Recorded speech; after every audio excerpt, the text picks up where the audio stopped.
कहानी की शुरुआत होती है अपसाइड डाउन दुनिया में, जहां पर विल फंसा हुआ है। वह पर डेमोगोब्लिन आ जाता है। विल वह से भागने लगता है। डेमोगोब्लिन उसका पीछा करता है, लेकिन डेमोगोब्लिन विल को पकड़ लेता है और वेगना के पास लेकर आ जाता है। वेगना विल के अंदर अपनी पावर से उसके अंदर लिक्विड डाल देता है। फिर यहाँ पर हमें मैक्स का घर का सीन दिखाया जाता है, जिसमें होली डाइनिंग टेबल पर प्लेट लगा रही होती है। इधर हम एक आदमी को देखते हैं जो हमें दिखाई नहीं देता। तभी उसकी मॉम उसे बुलाती है और बोलती है सबको बुला लो। होली सबको खाने के लिए डाइनिंग टेबल पर बुलाती है। सब खाना खाने आ जाते हैं और हमें पता चलता है जॉयस मैक्स के घर में रुकी हुई है। फिर सब अपने अपने काम पर चले जाते हैं। हम देखते हैं कि हेंडरसन स्कूल के अंदर जाता है। उसका शर्ट होता है हेल्प क्लब फायर शर्ट पहना होता है, जिससे लोग उसे घूर घूर के देखने लगते हैं। एक लड़का उसे जाकर छेड़ने लगता है कि तूने फिर से यह पहन लिया, तुझे मना किया है ना। तभी वहां पर लुकस आ जाता है और बोलता है तुझे याद नहीं है क्या मेरी बहन ने कैसे तेरे एंडी फोड़े थे। तभी वहां पर विल और मैक्स दोनों आ जाते हैं, तो वह डर के वहां से चला जाता है। सभी दोस्त बोलते हैं तुम्हें उनसे पंगा नहीं लेना चाहिए। फिर हम देखते हैं एल वहां पर ट्रेनिंग कर रही होती है, उसके साथ होता है हॉप। जॉयस एल बोलती है मैं कैसा किया। हॉप बोलता है बहुत अच्छा, तुम्हें और ज्यादा मेहनत करनी होगी। इधर हम देखते हैं रॉबिन फिर से रेडियो पर आती है, सबको एक मैसेज देती है क्या आर्मी वाले आगे अब क्या करने वाले। सब रॉबिन की बात सुनते हैं और नोट कर लेते हैं। फिर अपने प्लान के हिसाब से सब आगे बढ़ते हैं। क्या मैं कैसे अपसाइड डाउन दुनिया में जाना चाहिए। इधर एल जिद करती है कि मुझे भी हॉप तुम्हारे साथ वहां पर जाना है, लेकिन होपर पर उसे मना कर देता है। एल वहां से चली जाती है गुस्सा करके। फिर हम देखते हैं आर्मी कैंप को, वहां पर जो जनरल औरत होती है वह वहां पर पोस्टमार्टम कर रही होती है। तभी वहां पर एक आर्मी ऑफिसर आकर बोलता है हमें लड़की अभी तक नहीं मिली। जनरल बोलती है तुम्हें और ज्यादा कोशिश करनी चाहिए, वह लड़की एक खतरा है जो उसे ढूंढो। इधर हम देखते हैं सब लोग वहां पर डस्टन का इंतजार कर रहे होते हैं। तभी वहां पर एल आ जाती है। मैक्स और एल छत पर बातें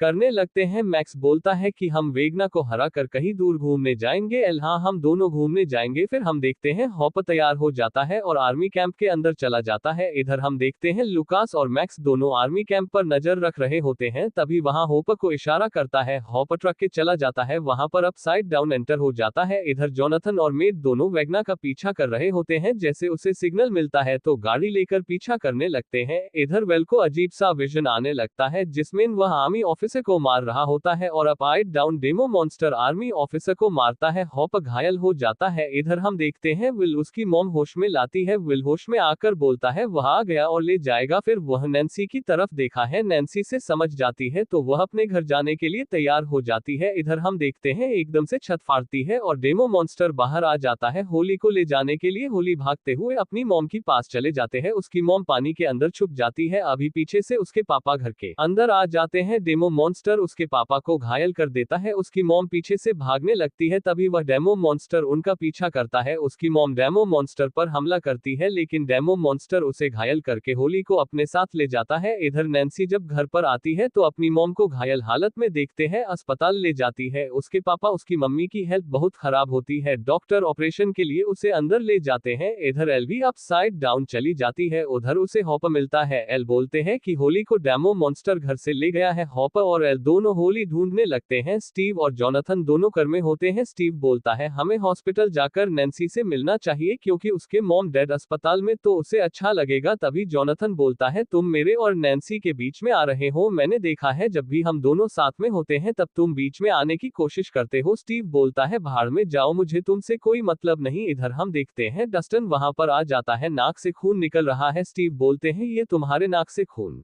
क्यों आ रहा है, तुमने उन लोगों से फिर से पंगा लिया। इधर जोनाथन पीछे बैठकर को ट्रैक कर रहा होता है वेक्न। तभी उसे कुछ आवाज आती है तो डस्टिन उसे आवाज को सुनता है। तू बोलता है शायद किसी और का सिग्नल पकड़ लिया। इधर हम देखते हैं जॉयस हॉपर से बात करने की कोशिश कर रही होती है, लेकिन उनका नेटवर्क टूट चुका होता है। तभी रॉबिन को एक आइडिया आता है और वह बोलती है लाल बत्ती कब से चल रही है। तो रॉबिन बोलती है शायद रेडियो खराब है, मुझे ठीक करना होगा, तो मुझे एक और आदमी की जरूरत पड़ेगी। तो वह वहां से विल को लेकर बाहर आ जाती है। विल को सारी बात बताती है कि अगर मैं तुम्हारी मॉम से बोलते ना कि मैं तुम्हें बाहर ले जा रही हूँ वेक्नर का पता लगाने, तो शायद तुम्हें ना भेजती, तो ये बहाना किया है, तो क्या तुम मेरे साथ चलोगे। तभी विल बोलता है हाँ। वह दोनों जंगल की ओर चले जाते। इधर हम देखते हैं आर्मी ऑफिसर में डॉक्टर केएल को ढूंढने कोशिश करती है और आर्मी ऑफिसर से बोलता है अगर वह ना मिले तो तुम अपनी शक्ल मत दिखाना। आर्मी ऑफिसर बोलता है वह यहीं पर है। इधर हम देखते हैं रॉबिन और विल दोनों जंगल में वेक्नर को ढूंढने रहे होते हैं। तो उसे वहां पर एक बच्चों का बनाया हुआ आर्ट दिखाई देता है। विल को फिर से विशन आते हैं तो वह कहता है हम वेकने के बहुत करीब है, ये बोलकर आगे जाने लगता है। इधर हम देखते हैं एल और हॉपर एक दीवार दिखाई देती है जो बहुत बड़ी और चारों तरफ होती है। हॉपर बोलता है ये चीज क्या है, दोनों जब करीब जाते हैं तो चिपचिपी सी दीवार होती है। इधर नैन्सी नस के कपड़े पहनकर अपनी मॉम से मिलने जाती है और अपनी मॉम से पूछता है मुझे एक चीज पता करनी है, क्या कभी होली ने किसी व्हाइट मैन के बारे में बात किया। उसकी मॉम उसे बताती है हाँ बहुत बार, और उससे सारी बात लिखकर दे देती है कि उसका नाम मिस्टर एक्स। इधर विल को भी पता चल जाता है कि वह सब कुछ जो देख रहा होता है वह होली की तरफ से देख रहा होता है और हमें पता चलता है कि मिस्टर एक्स असल में वन है। इधर हम देखते हैं एल और हॉपर पर दोनों दीवार को तोड़ने की कोशिश करते हैं लेकिन बहुत कोशिश के बाद भी दीवार का कुछ नहीं होता। फिर आर्मी ऑफिसर मशीन लेकर आ जाते हैं जिससे एल की तबीयत बहुत ज्यादा खराब हो जाती है। उसके कानों में बहुत जोर से आवाज आ रही होती है तो वह दोनों छुप जाते हैं। इधर हम देखते हैं स्कूल के अंदर एक मोटा सा लड़का होता है, वन उसके पास जाता है। सीन शिफ्ट हो जाता है। इधर हम देखते हैं वन होली के पास होता है और बोल रहा होता कि तुम्हारी मम्मी की तबीयत ठीक है, उनका बहुत ज्यादा ध्यान रखा जा रहा है, जब वह ठीक होगी तुम्हारे पास आ जाएगी। होली भी वन की बात मान लेती है। हम देखते हैं होली को कोई देख रहा होता है लेकिन हमें उसका फेस दिखाई नहीं जाता। इधर हम देखते हैं एल की तबीयत बहुत ज्यादा खराब हो जाती है। आर्मी ऑफिसर दीवार के पास आकर दीवार को तोड़ने की कोशिश करते हैं, तभी जोर से चिल्लाती है। आर्मी ऑफिसर को पता चल जाता है यहाँ पर और कोई भी है, तभी हॉपर पर उन पर हमला कर देता है। बहुत आर्मी में ऑफिसर मारे जाते हैं। हॉपर एंटीना को तोड़ देता है जिससे एल की तबीयत ठीक हो जाती है। एल आर्मी ऑफिसर को बेहोश कर देती है। इधर हम देखते हैं सब लोग मिलकर वेकन की बात कर रहे होते हैं। सारे बच्चों से चाहता क्या है, मैक्स बोलता है मुझे लगता है वह बच्चों को इकट्ठा करके अपनी पावर बढ़ाना चाहता है। इधर हम देखते हैं होली घर के अंदर केक बना रही होती है और डांस कर रही होती, तभी घर का दरवाजा कोई नोक करता है तो वह जब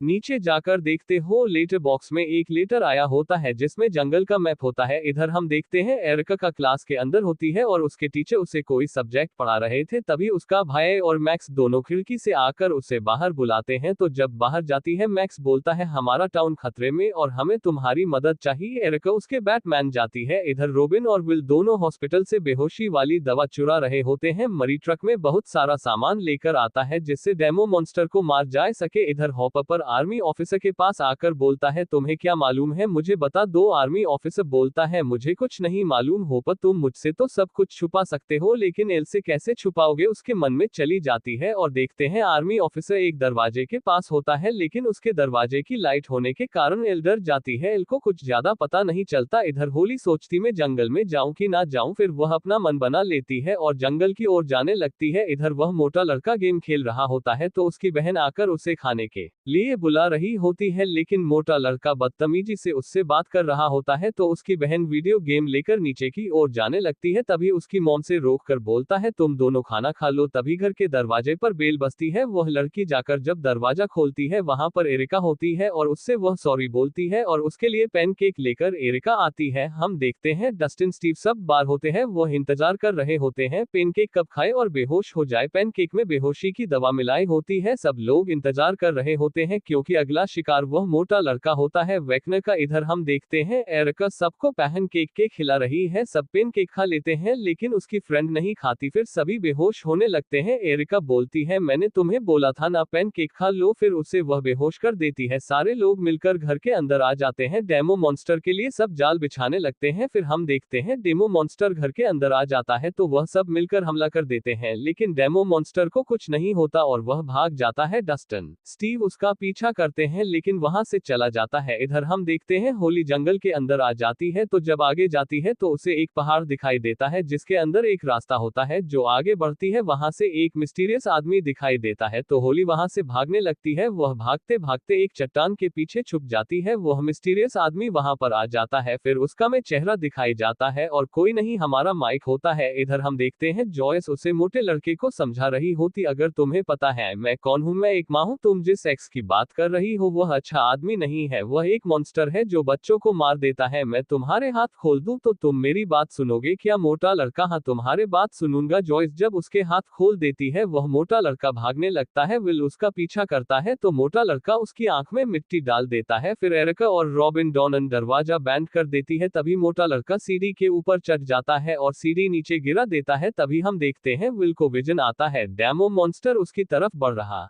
है तभी जॉयस आगे आ जाती है। जॉयस डेमो मॉन्स्टर पर हमला कर देती है। डेमो मॉन्स्टर पीछे की तरफ डर से जाने लगता है। तभी हम देखते हैं स्टीव डस्टिन कार से उसे पर हमला कर देते हैं, जिससे डेमो मॉन्स्टर दूर जाकर गिरता है और वह अपना पोर्टल खोलकर अपनी दुनिया में जाने लगता है। तभी स्टीव भी उसके पीछे का से उसकी दुनिया में चले जाते हैं। कार में बेसबाजी हो जाती है, फिर उसकी कार उसकी दीवार से टकरा जाती है जो हमने देखी थी। इधर हम देखते हैं सिटी के सारे बच्चे अपने घर के अंदर होते हैं। आर्मी ऑफिसर उसे सब आर्मी कैंप में ले जाते हैं क्योंकि उन्हें खतरा होता है वेकनर से। फिर हम देखते हैं इधर हम देखते हैं विल को जो विजन आते हैं उसके हिसाब से उसने एक पेंटिंग बनाई होती है, तो वह बोल रहा होता है कि वेकनर बच्चे ले जाकर एक टावर एनर्जी के जरिए से इस्तेमाल करेगा। फिर इधर हम देखते हैं कि जनरल बोल रही होती है बच्चों को ठीक से रखना, बच्चों को कोई तकलीफ नहीं होनी चाहिए। माइक होली की चोट ठीक कर रही होती है और बोलती है क्या मैं तुम्हें याद हूँ, मैं तुम्हारे घर बहुत बार आई हूँ। होली हाँ तुम माइक हो, लेकिन तुम तो कोमा में हो ना। माइक हाँ मैं कोमा, लेकिन मुझे किसी ने जगह दिया है और मैं अब इस दुनिया में फंस के रह गई हूँ। होली को वह उसे गुफा की ओर ले जाती है जहाँ पर माइक अभी रह रही है। होली बोलती है कि मिस्टर एक्स मुझे बचा लेंगे। माइक बोलता है कि मिस्टर एक्स अच्छा आदमी नहीं है, मिस्टर एक्स खुद मोस्टर है। इधर हॉपर और एल दोनों आर्मी कैंप के पास बातें कर रहे हैं। आर्मी कैंप के अंदर चला जाना चाहिए। हॉपर बारिल को मन करता है, तभी उनके रेडियो में एक सिग्नल आता है जो कि डस्टिन का आता है। डस्टिन बोलता है मैं भी अपसाइड डाउन आ चुका हूँ। हॉपर बोलता है तुम यहाँ पर कैसे आ गए। डस्टिन सारी बात बता देता है। हॉपर बोलता है कि तुम वहीं रुको मैं आ रहा हूँ। हॉपर बोलता है अब चलो आज देख लेते हैं तुमने कितनी ट्रेनिंग की है। एल आर्मी कैंप जाने की इजाजत दे देते। इधर हम देखते हैं जॉय सब लोग मिलकर प्लान बना रहे थे कि हम बच्चों को किस तरह से बचाए। तभी सब लोग यूज मोटे लड़के की तरफ देखते हैं। मोटा लड़का आर्मी कैंप अंदर चला गया और अपने प्लेन को अंजाम देने लग जाता है। इधर हम देखते हैं एल आर्मी कैंप के अंदर जाकर गेट खोल देती है। हॉपर अंदर आ जाता है। वह डॉनन आर्मी कैंप में साइंटिस्ट सब बात पूछने लगते हैं कि बता यहाँ पर क्या चल रहा है और उसे दरवाजे के पीछे क्या है। साइंटिस्ट बोलता है मुझे कुछ नहीं पता। होपर उसे बेहोश कर देते हैं कि जनरल को पता चल जाता है एल अंदर है, तो वह डिवाइस ऑन कर देती है जिस एल तबीयत खराब होने लगती है। इधर वह मोटा लड़का को बोलता है किस किस को मिस्टर एक्स ने बचाने को बोला है। बहुत सारे बच्चे उसके ग्रुप में आ जाते हैं जिससे मिस्टर एक्स को देखा है। इधर जॉयस बाकी लोग टनल आर्मी कैंप की ओर बनने लगते हैं जिससे वह बच्चों को वहां से सही सलामत निकल सके। इधर हम देखते हैं डस्टिन को सुराग मिल जाता है कि दीवार चारों तरफ से फैली हुई है और गोल है और उसको एक रास्ता मिलता है दीवार के उसे तरफ जाने का, तो वह ये सब बात नैन्सी स्टीव बता देता है। इधर के सब उसे लिप के अंदर आ जाते हैं। के को एल मिल जाती है। जनरल बोलती है मैं तुम्हारे लिए कितना वेट किया। उधर होपर आर्मी वालों के बीच लड़ाई हो जाती है। इधर माइक उसे गुफा के अंदर लेकर आ जाती है और उसे बताती है कि मैं भी यहाँ से निकलने की बहुत ज्यादा कोशिश की, लेकिन आखिर में मैं थक कर बैठ गई। मैं हर रोज कोशिश करती थी लेकिन मैं यहाँ पर बस चुकी हूँ, लेकिन एक दिन मैंने तुम्हें देखा तो मुझे एक और उम्मीद मिली है ऐसे बाहर निकालने की। माइक होली से बोलता है तुम्हें वापस घर जाना होगा क्योंकि वह घर आने वाला है। तुम्हें उससे बातें बातों में यहाँ से बाहर जाने का रास्ता पूछना होगा। होली पहले तो डरती है फिर बाद में हाँ बोल देती है। इधर हम देखते हैं जॉयस और सब मिलकर आर्मी कैंप कर तुरंत से जाने लगते हैं और नीचे से एक रास्ता बनाते हैं बाथरूम के ऊपर के बच्चे वहां से निकलकर सेफली हमारे साथ चल सके। इधर हम देखते हैं होपर आर्मी ऑफिसर के बीच लड़ाई होती है और वह गलती से एक कांच तोड़कर अंदर घुस जाते हैं जिससे वह मॉन्स्टर हॉपर की गर्दन पकड़ लेता है। के जनरल आकर बोलता है इतने टाइम से जिस चीज को मैं ढूंढ रही थी उसको तुमने छुपा के रखा है, अब तुम इसके बारे में मुझे सब कुछ बता दो नहीं तो तुम जान से मारे जाओगे। हॉपर बोलता है मुझे मार दो लेकिन मैं तुम्हें कुछ नहीं बताऊंगा। एल वहां से कैंची ले लेती है के हमला कर देती है जिससे वह घायल हो जाती है और हॉपर भी अपने आप को छुड़ाकर उसे पर हमला कर देते हैं। फिर हम देखते हैं वह सारी मशीन तोड़ देता है फिर अंदर जाता है। एल उसे रोकने की बड़ी कोशिश करती है लेकिन हॉपर नहीं रुकता क्योंकि उसके जैकेट के अंदर डायनामाइट होता है और जो भी अंदर चीज है उसे वह खत्म कर देगा, इसलिए एल उसे खोने के डर से रो रही होती है। लेकिन जब हम देखते हैं हॉपर वापस बाहर आता एल अंदर जाकर देखते हैं तो और कोई नहीं उसकी बहन 10 होती है आइडरविल और बाकी एक खड्डा बना देते हैं जिससे बच्चे बाहर निकल जा सके और सुरक्षित जगह पर ले जाकर बच्चों का ध्यान रखा जा सके। मोटा लड़का एक एक करके बच्चों को टॉयलेट भेजता है लेकिन हम देखते हैं टॉयलेट का पाइप भी टूट जाता है जिससे पानी निकलने लगता है। बच्चे क्या करके नीचे अंडरग्राउंड में जाने लगते हैं लेकिन आर्मी ऑफिसर को ये पता चल जाता है तो वह दरवाजा तोड़कर सबको पकड़ लेते हैं। इधर डेमो मॉन्स्टर भी आ जाए और आर्मी के अंदर हमला करने लगता है, वह सोल्जर को वह मार देता है। इधर वेकनर आ जाता है। डेमो मॉन्स्टर बच्चों को पकड़ कर ले जाते हैं। वेकनर विल से बोलता है पहला शिकार तुम थे क्योंकि कमजोर बच्चे ही मेरा शिकार होते हैं और तुम भी कमजोर हो, ये बोलकर वहां से चला जाता है। डेमो मॉन्स्टर मैक्स पर हमला करते हैं। रॉबिन पर और डस्टिंग पर, लेकिन हमें एक बहुत अमेजिंग चीज पता चलती है, विल पावर आ चुकी है तो वह एक एक करके डेमो मॉन्स्टर को हवा में उड़ा देता है और डेमो मॉन्स्टर को मार देता है। यहाँ पर हमारे एपिसोड खत्म हो जाते हैं। अगर अच्छा लगा हो तो लाइक एंड सब्सक्राइब जरूर करें। मिलते हैं ऐसी वीडियो के साथ।